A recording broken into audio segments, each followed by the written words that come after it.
this is Ellie and we're back for Hero Award number 2. We've also got a little friend that's going to be helping us today. Look behind and down there. Wave, Sue. Yay! Okay, so we've got someone that's going to be acting today. So they're not really unconscious, but we just need to show you what to do if we find somebody that's unconscious. So it's another big word we're learning today, unconscious. And unconscious, what does it mean, Ellie? Yes, it does mean that. It means that you can't wake them up, okay? And we're going to learn about what to do if we can't wake somebody up. And we're going to learn some letters that will help us remember what to do if we can't wake them up. So, what are those letters, Ellie? Have I told you already? I think I have. They are D for danger. And we talked about danger on the last video. Who do we say was the most important person? Can you remember? It is you. You are the most important person. So we need to make sure that we are safe before we go and help someone. So we're looking for the dangers that could make it unsafe for you, for me, and for you. When we've checked the area safe, then I want you to remember R for response. So we've got D and R, and that kind of makes up an acronym of doctor. So doctor, and then A for airway, and B to see if they're breathing. Can you remember that? It is doctor A B. Okay, so doctor A B. I want you to try and remember that. And we're going to put that all together in this little scenario I'm going to show you now. Are we ready, Ellie? Should we go and save our friend's life behind us, shall we? Okay, I'm just going to walk over here and we'll show you what to do. So remember, as soon as you walk in the room, so let's just pretend we're walking in the room. Woo, walking in the room. The very first thing we're going to do, Ellie, what is it? Check the area for danger. So make sure we look all the way up, look around, look down. Make sure there's no scary people. Make sure there's nothing that's going to fall down and hurt me. Nothing I'm going to trip over. And then we're going to try and walk up to the casualty on the floor. We want to try and walk from their feet if we can, can't we, Ellie? Yeah? So we're going to check the area for danger. We're checking for response and we're going to go, hi, Sue. Come on, say hello. Hello. No response. So they're not responding to my voice, nor you.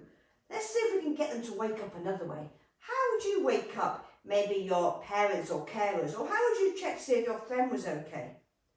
We could make a loud noise, couldn't we? We could clap our hands. We could go, whoa. Okay, no response there either.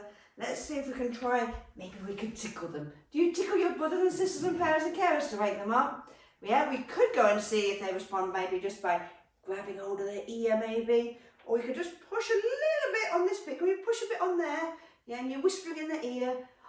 No response. We've done D for danger, R for response. So that is doctor, okay? Remind them, D and R. What's next, Ellie? Well done, you're very clever, Ellie. Yeah, we need to make sure that we open the airway and we look, listen and feel for breathing. But if we find someone on the floor like this, don't you think that we might need to want to, I don't know, shout for someone to come and help you? You do, don't you? Yes, I think that's really important as well. So we're definitely going to shout for someone to come and help us. So help! So we have D for danger, R for response, meaning we're trying to wake them up. Then we're shouting for help. Now, what's the most important thing? It is. We're always making sure we're safe. That is very important. But also now, we're going to be worried about our friend. So we've got to stay nice and calm. I'm going to make sure we stay nice and calm.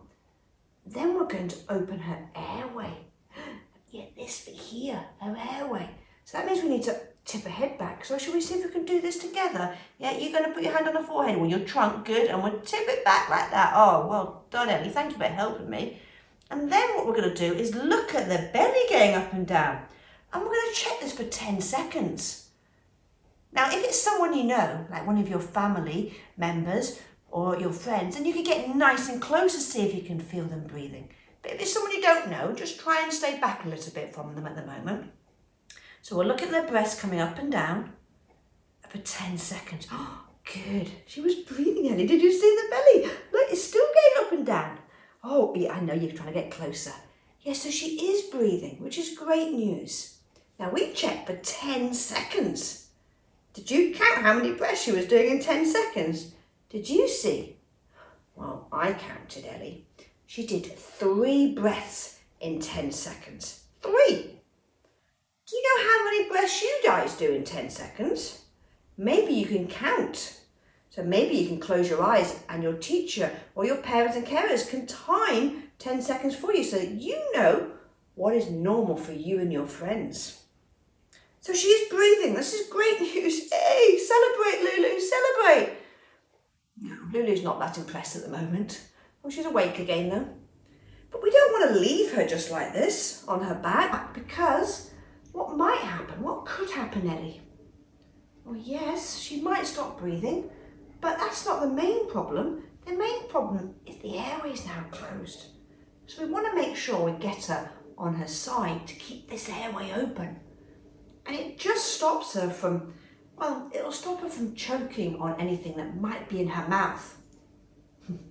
Ellie said, what could be in her mouth? Well, you tell me. What do you think she could be choking on that's in her mouth? No, not her teeth. I know you've got 2 big tusks here, Ellie.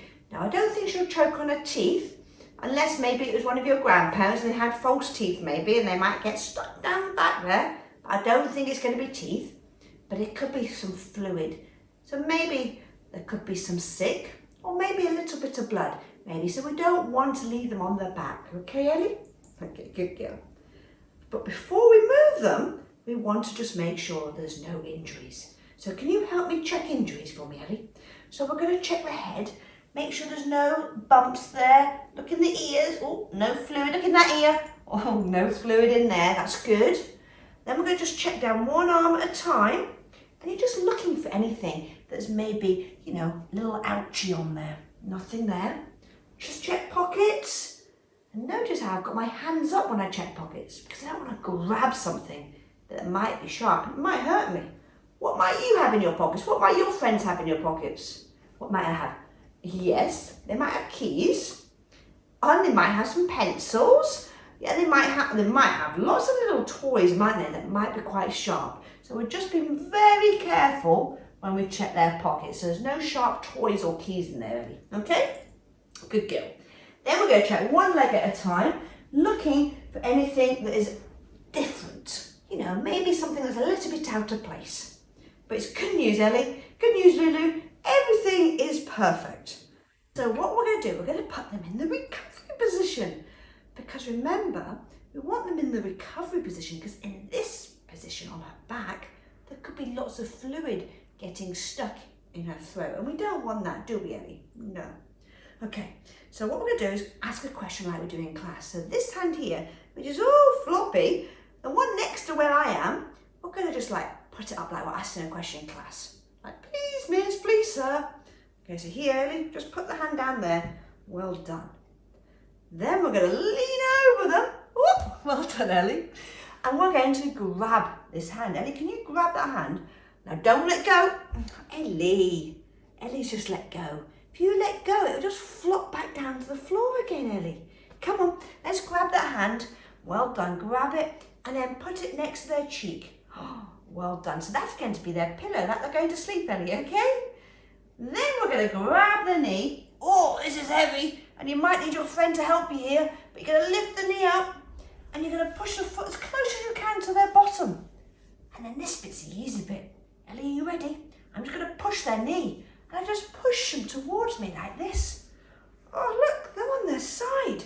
Now just get the knee up a bit higher. So they're wrapped around me, Ellie. Can you see that? The knee's wrapped around. Yeah, we'll just make sure that she's nice and comfortable. And then we're going to open the airway. Go and use your tusk there. Oh, well done. Open the airway like that. Now we're going to keep checking she's breathing.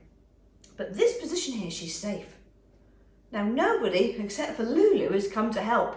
So what I need to do now, and Ellie, you can stay here with this person here, with Sue, while I am going to go and call the ambulance because, well, this is an emergency, isn't it? Because we can't wake them up. But thankfully, they are still breathing. but we must make sure we keep them breathing. So that's why they're on their side.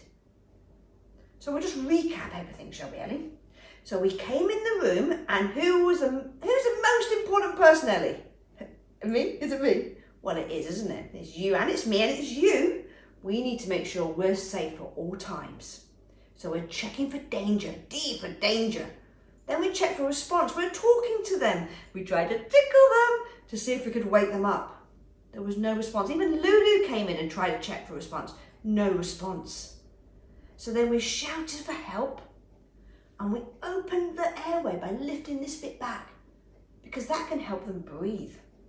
And then we looked and we listened for breathing for 10 seconds, didn't we, Ellie? For 10 seconds. And this person, Sue, well, she's an adult, she's not a child like you, and she was breathing 3 times in those 10 seconds.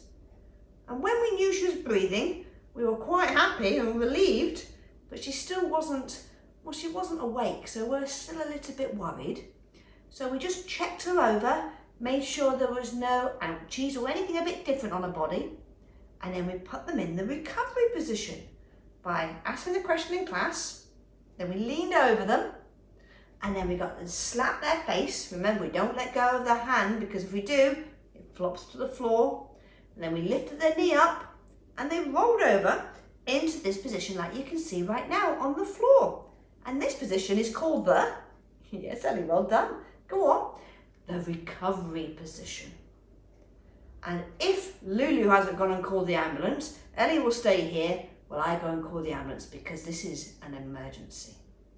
Now please do practice this now. Go on, practice and see if you can roll them both ways. See if you can practice with your family, with your friends, with your teacher, either at home or when you're at school. You decide when you do this, but please do practice with lots of different people, and always, always make sure you shout for someone to come and help you, and you stay nice and calm. Well, that's it for today, isn't it, Ellie? Say bye, Ellie. Go on, so you can wake up now, and you can say goodbye as well. Wave. Yes, and Lulu's still there as well. Bye. Thank you for listening.